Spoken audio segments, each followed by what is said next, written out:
Sai as Lord Sri Ram. Om Sri Ganeshaya Namaha. Om Sri Saraswate Namaha. Om Sri Samartha Sadguru Sai Nathaya Namaha. I hope I could place before you the similarity between the two incidents involving the cow Sabala in Ramayana and Lakshmi Khapadde in Sai Satcharitra. Let us proceed to Ayodhya Kanda in Ramayana. Seeking revenge is not good for anyone. Sundara Chaitanyananda Swamiji had written about this incident in his book titled Chaitanya Ramayana. Everybody agrees undisputedly that the important character in Ramayana is Kaikeyi. Without her character, Sri Rama would not have gone in exile. However, I have a feeling that more than Kaikeyi, her servant maid Mandara is more important for turn of events. But for her, Kaikeyi's mind would not have got induced with bad intentions. Mandara was a lady deer in her previous Janma.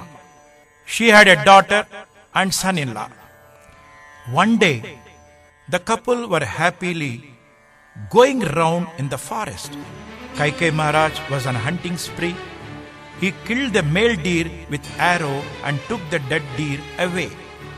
The female deer went and pleaded her mother to free the body from the king Kaikeyi Maharaj and bring him back to life with the Sanjeevani herbal in her possession. The mother deer approached Kaikeyi Maharaj and said, "Maharaja, you have killed my son-in-law. No doubt it is in line with Kshatriya Dharma. However, I pray you to release the body of my son-in-law so that I can restore his life." But Kaikeyi Maharaj refused and took the body of the male deer along with him. The mother deer then struck a bad omen for the Kaikeyi Maharaj. She said, "You are responsible for the death of my son-in-law, and so I will become responsible for the death of your would-be son-in-law in the future." So saying, she left. Later, Kaikeyi Maharaj celebrated marriage of his daughter Kaikeyi with King Dasharatha. In those days, it was customary to send servants along with their daughters after marriage. Mandara accompanied Kaikeyi as a servant maid to Ayodhya. Further events are well known to everybody. So a lady deer was born as a human being to fulfill her revenge from the previous Janma. Mandara induced bad thoughts into the mind of Kaikeyi, and subsequently King Dasharatha was forced to send Sri Rama in exile. King Dasharatha could not undergo the misery of separation from his beloved son Ram and died. Mandara thus became responsible for the death of Dasharatha, the son-in-law of King Kaikeyi Maharaj, and fulfilled her vow from the previous Janma. Thus, in the case of a deer subjected to injustice, had taken rebirth as a human being to take revenge about killing of her son-in-law from the previous birth. We can come across similar happenings even in Sai Satcharitra. In the chapter 46 of Sri Sai Satcharitra, two brothers entered into a dispute for property ownership, killed each other, and were reborn as two goats for seeking vengeance. Baba recognized them from a flock, pacified them, and offered them 2 measures of grains for eating. Shama questioned Baba why he loved the 2 goats so much. Baba narrated the story. In the previous Janma, they were brothers, killed each other in a tussle over a property matter. They were my friends. I have recollected my friendship with them and offered food. Soon I shall send them back to their place. Here human beings are reborn as animals for seeking vengeance. In chapter 47 of Sri Sai Satcharitra, Channabasappa, Veerabhadrappa were also involved in a dispute over property. They were later born as snake and frog. In Ramayana, animals were born as human beings to fulfill their vengeance. And in Sai Satcharitra, human beings are born as animals to settle their disputes from the past Janmas. Thus, if you perform bad deeds, you will be born as animals Baba had also shown with examples that if animals perform good acts, they will be born as human beings. Lakshmi Khapade started from the life that of a cow and later served Baba. Let us march further into Ramayana. In Ayodhya Kanda, the importance of charity is established by Sri Rama, who voluntarily gave away all his jewelry to people standing all along the path while going to forest. A Brahmin came forward and asked Sri Rama for Godan. Sri Rama wanted him to tell the number of cows he wanted. The Brahmin replied, I shall throw my hand stick from here. I want cows in number and in line till the distance up to which the stick meets the ground. Sri Rama was a prince till he crossed the borders of Ayodhya, and so he ordered Sumanta to implement his order and perform Godan to Brahmin. Baba, during the years from 1909 to 1918, collected rupees 500 every day as dakshina from his devotees and distributed the entire collection to his devotees in need. Who else could be so generous in these days? By the end of the day, Baba was left with nothing. He set out the next day morning empty-handed as usual, seeking bhiksha with a begging bowl. Our Sai Ram is the same as Sri Rama in Ramayana, who has parted with everything he had in possession on charities before leaving for forest. Few people in Ramayana had knowledge and understood the conversation between different animals, birds and creatures. One day, Kaikeyi Maharaj was walking along with his queen in their personal garden. Perhaps it was an ongoing practice to attach names to animals and other creatures as we do with our pets. An ant by name Jumbranaka was talking with his partner. Kaikeyi Maharaj wore a gentle smile on his face on overhearing the conversation. The queen questioned him as to what made him to smile. The king replied, It is a conversation between the ant couple, and I shall talk to you later on the subject.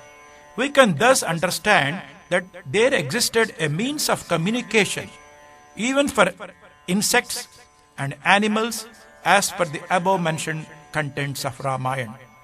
You may be wondering as to what could be the link between this statement and Sri Sai Satcharitra. Let us go to chapter 15 of Sai Satcharitra. In Dwarkamai, two lizards were uttering some strange sounds. One of the devotees, out of the curiosity, asked Baba whether it was a good omen or a bad omen. Baba replied that one of the lizards was eagerly waiting for the arrival of her sister from Aurangabad. Just as in the days of Ramayana, people did understand the language of insects and animals. In the present Kali Yuga, our Sai Ram is one such person who understood the communication between animals and other creatures. Let us proceed further. In Ayodhya Kanda of Ramayana, no caste barriers were practiced. Sri Rama, on the river banks of Ganga, spent the night in the cottage of Guha, who was a tribal king and accepted his hospitality. Sri Rama had food in the company of Guha, goes beyond doubt to prove that God never approved the caste system. God is bound only by love and devotion. We can come across a similar situation in chapter 32 of Sai Satcharitra. Baba, while going through forests along with his three other friends, lost their way. They came across a Banjara. He advised them to rest a while, take food and proceed further. The three friends accompanying Baba have proceeded without hearing Banjara's words and have undergone difficulties. Baba accepted the Banjara's hospitality. He had taken food and continued the journey and finally met his Guru. Therefore, Sri Rama in Ramayana and Baba in Sai Satcharitra both did not practice the caste system and treated all human beings with honor and dignity. In Aranyakanda of Ramayana, Sri Rama has granted Saranagati to all those who approached him. We know the episode involving Sugriva, who suffered in the hands of Vali. Sri Rama offered protection to Sugriva. Rama also sheltered Vibhishana, who was looked low in the eyes of his brother Ravana.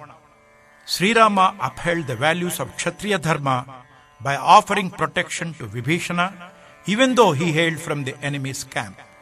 Nanasaheb Chandorkar was one of the most ardent devotees of Baba. During the year 1902, he was working as Tahsildar. Baba called him twice, but he did not turn up due to his inner ego. In those days, Shirdi was in the grip of cholera. Baba advised the locals to sprinkle wheat flour at the entry points to Shirdi. Nanasaheb made fun of Baba by saying that he might have sprinkled DDT powder got somewhere from the British government. The same Nanasaheb sought Sarvasya Saranagati at the feet of Baba when his daughter Mainatai was going through life and death situation due to labor pains.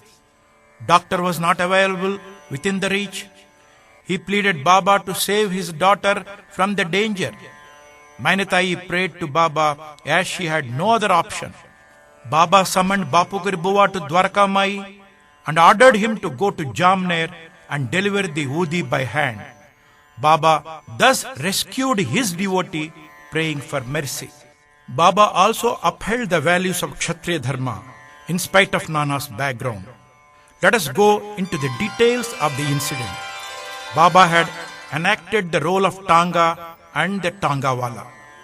On the borders of Jamner, Tangawala in the early morning hours offered breakfast to Bapugir Buva. However, Bapugir Buva was a bit hesitant as he appeared to be a person hailing from other religion. Please read carefully the contents of the chapter 33 of Sai Satcharitra. The Tangawala said, "I am a Kshatriya from Garhwal." So saying, the Tangawala asked him not to exercise any reservations and take the food. Baba in Dwarka Mai said that he always speaks the truth. When he went as a Tangawala accompanying Bapugir Buva, he said that he was a Kshatriya from Garhwal. Mainatai totally surrendered to him. Nana, who had once criticized Baba, was now praying and seeking protection. In this case, Baba followed the Kshatriya Dharma by protecting Mainatai and Nanasaheb Chandorkar. Sri Rama, being himself a Kshatriya, upheld the values in accordance with his Dharma. My personal feeling is that even Baba might have belonged to the Kshatriyas, as he had addressed himself as a Kshatriya from Garhwal while in the role as Tangawala. Once again, I would like to appeal to all Sai devotees that this is purely my personal